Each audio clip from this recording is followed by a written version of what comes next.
we have actual news coming on the show. That would be my friend, the pro-life Spider-Man. That would be Maison Des Champs. Mason, a man who engages in these kind of daredevil feats. I mean, climbing all sorts of giant buildings. And in this case, we're talking about the Sphere in Las Vegas, just ahead of the Super Bowl, to raise money for pro-life causes and to raise attention for pro-life causes. And he's a very impressive young man. Mason, thank you for coming on the show. Thank you for having me on, Michael. Am I right to understand you just got out of jail last night? Yeah. So it was a crazy experience. A lot of laws were broken by the Las Vegas Police Department. They were detaining me for over 3 hours without telling me what crime I actually committed. And while I was in handcuffs in the back of the police car, they started debating abortion. So hopefully we can get some lawyers and make the Las Vegas Police Department a pretty large pro-life donor. Wow. You say hopefully we can get some lawyers. Do you currently have a lawyer, or are you in need of a lawyer? Oh, yeah, I have defense lawyers, but I think the way they broke laws, I mean, they arrested every single person that was on the ground for handing out pamphlets. There's this charge that they like to give to pro-lifers, and it seems to only happen to pro-lifers. It's the charge of conspiracy. I mean, they had the worship leader of my church at one point in handcuffs. I'm so glad my grandma didn't come, because they would have had my grandma in handcuffs. And honestly, I'm a little worried for you for just having me on this show that they're going to give you a conspiracy charge, Michael. Well, we know that, especially under Joe Biden's administration, we know that the cops at the federal level and at the more local level are much tougher on pro-lifers. And we've seen prosecutions via the FACE Act of, pro-lifers who are just praying around an abortion clinic. They'll be arrested for violating this bogus 1990s law signed by Bill Clinton. We know that the feds are going in, kicking at the doors of pro-lifers and arresting them for demonstrating outside of a Planned Parenthood. Arresting these guys in front of their 7 kids. I mean, just really egregious, in-your-face kind of persecution of pro-lifers. So I'm not surprised at all, rather, that they're going after you. What is the charge against you? They claimed that I damaged over $100,000 of their building, which is not true at all. When I got to the top, I planned on climbing down, and they got a socket wrench and took off one of the little panels for me to slide through, and then immediately put it back on. They invited me inside. I took up their offer because they had a police officer there. And so now we have a felony destruction of property charge and a conspiracy to destroy property charge. When I paid my bail, they took me to the release room, and then they immediately took me back to another room, because when the DA saw that we had paid the bail, they slapped another charge on.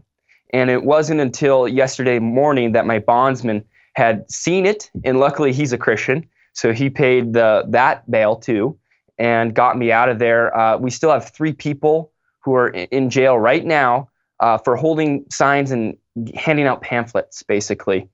But what I'll say, Michael, is I was really happy that when I got out of jail, I climbed these buildings to raise money for women. And that's really where I want to keep the focus on, is helping these women and saving these babies. And when I got out of jail, I saw that our fundraiser was filled to the brim.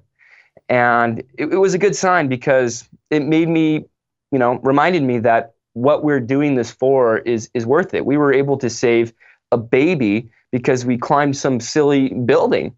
And, so what we did was we extended the fundraiser.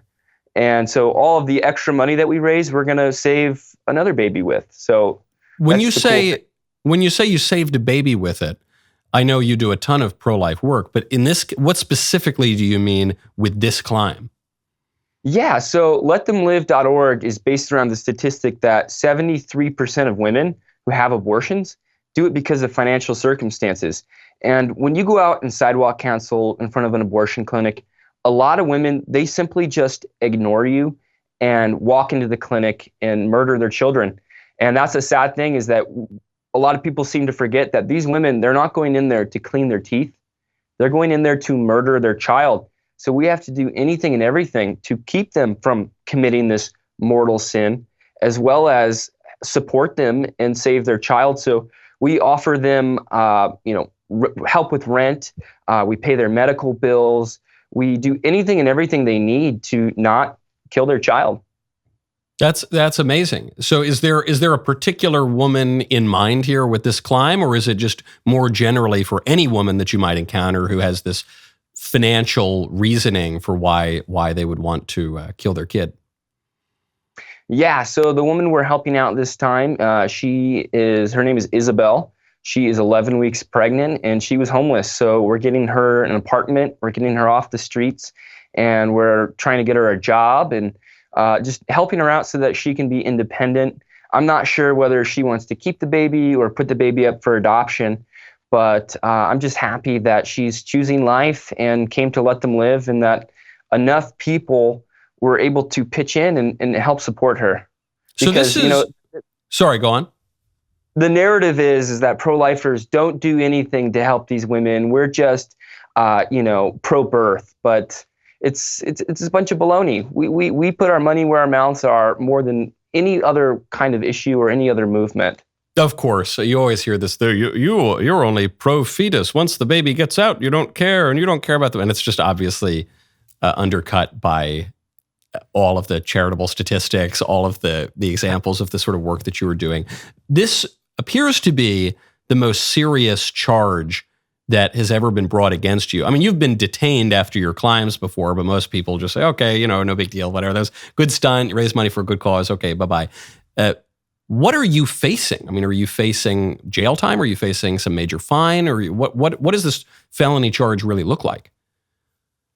Yeah, it's a felony and 2 gross misdemeanors. I'm sure that they're going to try to slap more on.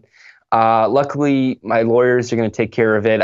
They broke so many laws that I'm not worried about the charges at all. But that said, whether they want to throw me in jail and that's what ends up happening, as long as we can save a baby, I'm not really too worried, Michael, because what's happening right now in America is a Holocaust.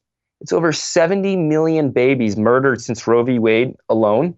So if me going to jail saves a life, that is literally the least that I can do. It's a really powerful point. Mason, where can people support you? Either your legal fees or this woman, Isabel, these other women, or all of the above? Yeah, they can go to letthemlive.org and donate, and then go follow me on Instagram and YouTube, and it's at prolife.spiderman. At prolife.spiderman. So if they let you out of the clink and they don't throw you in an orange jumpsuit for having the audacity to try to help a homeless woman and save a baby, what's the next climb going to be? I don't know, Michael. I'm trying to look for one that maybe you could come with me on. Maybe I'll support you from the bottom, Mason. I'll have a cigar ready for you afterward. But I don't, I was never the most... Say it again. The Mayflower cigar. The Mayflower cigar. That'll be my role. We can all support, and some of us do the more bold and heroic actions. Some of us play more of a supporting role. So I'll be there to give you a little relaxing smoke after the climb. I just hope whatever the next big building is, if these awful liberal politicians want to punish you for helping a baby, I hope you just climb right out of that jail. I want to see you sort of climbing out like St. Peter or St. Paul, and then you can continue your very excellent work. Mason, thank you very much for everything you do, and stay strong, pal, and we'll talk to you next time. Thanks for having me on, Michael. Man, what a great clip that was, huh? It was good. We all agree on that. So ring that bell, subscribe to the Michael Knowles YouTube channel, and we'll see you next time.